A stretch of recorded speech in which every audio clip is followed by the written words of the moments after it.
Good morning, Mr. Speaker. I rise today to inform honorable members and the general public that the Planning Amendment Act became operational on the 1st of September 2018. The amendments seek to improve the enforcement process, enabling the Department of Planning to achieve greater efficiency, which will result in effective outcomes. Mr. Speaker, Bermuda's planning laws and regulations are in place to ensure that Bermuda's environment and beauty are not spoiled by rampant development and construction. They are also in place to prevent what occurred a few weeks ago, i.e., the excavation of an historical protection area and the desecration of a number of graves. Mr. Speaker, the prevailing attitude of many towards developing without obtaining permission is, I quote, "Build now, then ask for forgiveness later." Attitude. This legislation seeks to address such an attitude and make it clear that it will no longer be tolerated. Such prevailing attitudes are illustrated in the examples of projects that include building living accommodation extensions and a new swimming pool, a second-story addition to create an industrial warehouse in a residential area, and excavations involving heavy machinery in a historic protection area. Mr. Speaker, all these projects were performed without the benefit of planning permission and building permits. In all of these instances, the unauthorized development had either compromised the neighborhoods, damaged our historic heritage, or destroyed conservation areas, including areas of woodland. These are all matters that planning legislation is specifically enacted to protect against. The 2018 amendments will provide the Department of Planning with additional powers to take definitive action against those who proceed with unauthorized development by imposing penalties, including, but not limited to, the enforced removal of already built unauthorized structures.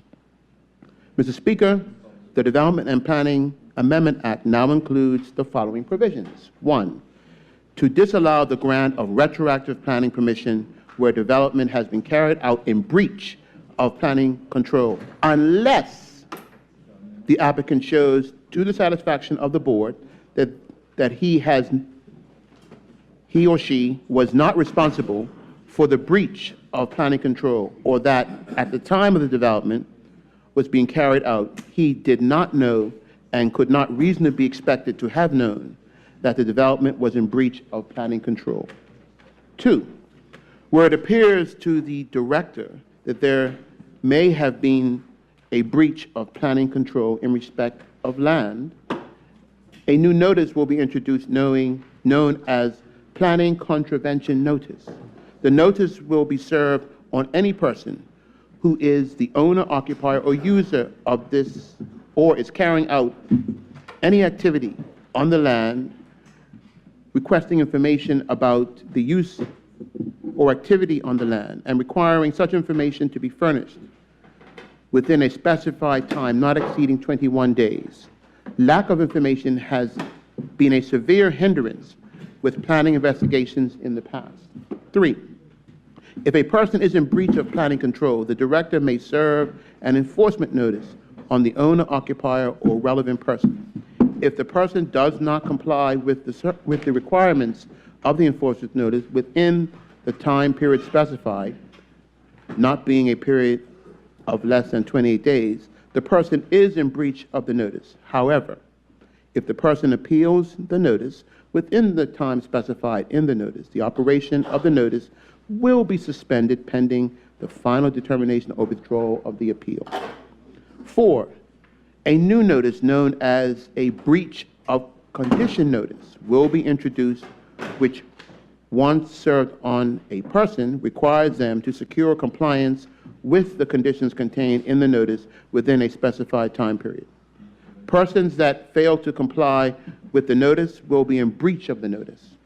5, the former special enforcement notice has been renamed to simply say stop notice. Since a notice is served in those cases where it appears to be in the public interest to require the immediate cessation of development of land. Mr. Speaker, there are increased penalties for contraventions to the Act that are determined to be criminal offenses, ranging from $5,000 to $100,000, with imprisonment of up to 2 years. If a person is guilty of an offense for failure to comply with a notice, they could be liable, A, a summary conviction to a fine of not exceeding $5,000, or B, on conviction on indictment to imprisonment for a term not exceeding 2 years, or a fine of $25,000, or both, and in cases of continuing failure, to a further fine not to exceed $1,000 for every day after the first day during which the failure to comply will be with the notice continued. Mr. Speaker, when the Department of Planning are notified of a potential contravention of the Act, they will move quickly to investigate and, where contraventions are found, issue the relevant notices to the owner, occupier, or agent and contractor. Mr. Speaker, I will be remiss if I do not speak briefly regarding the excavation of human remains at the Military and Convict Cemetery in Sands Parish. As you are aware, while the investigation continues in this matter, I cannot discuss details of the investigation. However, I can assure the public that action is being taken on this matter. I must also highlight the fact that no permission was sought to excavate in that area. I must also inform this honorable House that currently guidelines do not exist to deal with the possibility of human remains may inadvertently, I repeat, inadvertently be found on a construction site, even when owners have received the requisite permissions. I am sure the honorable members will agree that no matter the age of the remains, descendants would want their relatives' remains to be handled with the highest level of respect and reverence. As a result, the Department of Planning is working with other government departments to produce guidelines to ensure that incidents such as the one that occurred in Sands will not happen again. Thank you, Mr. Speaker.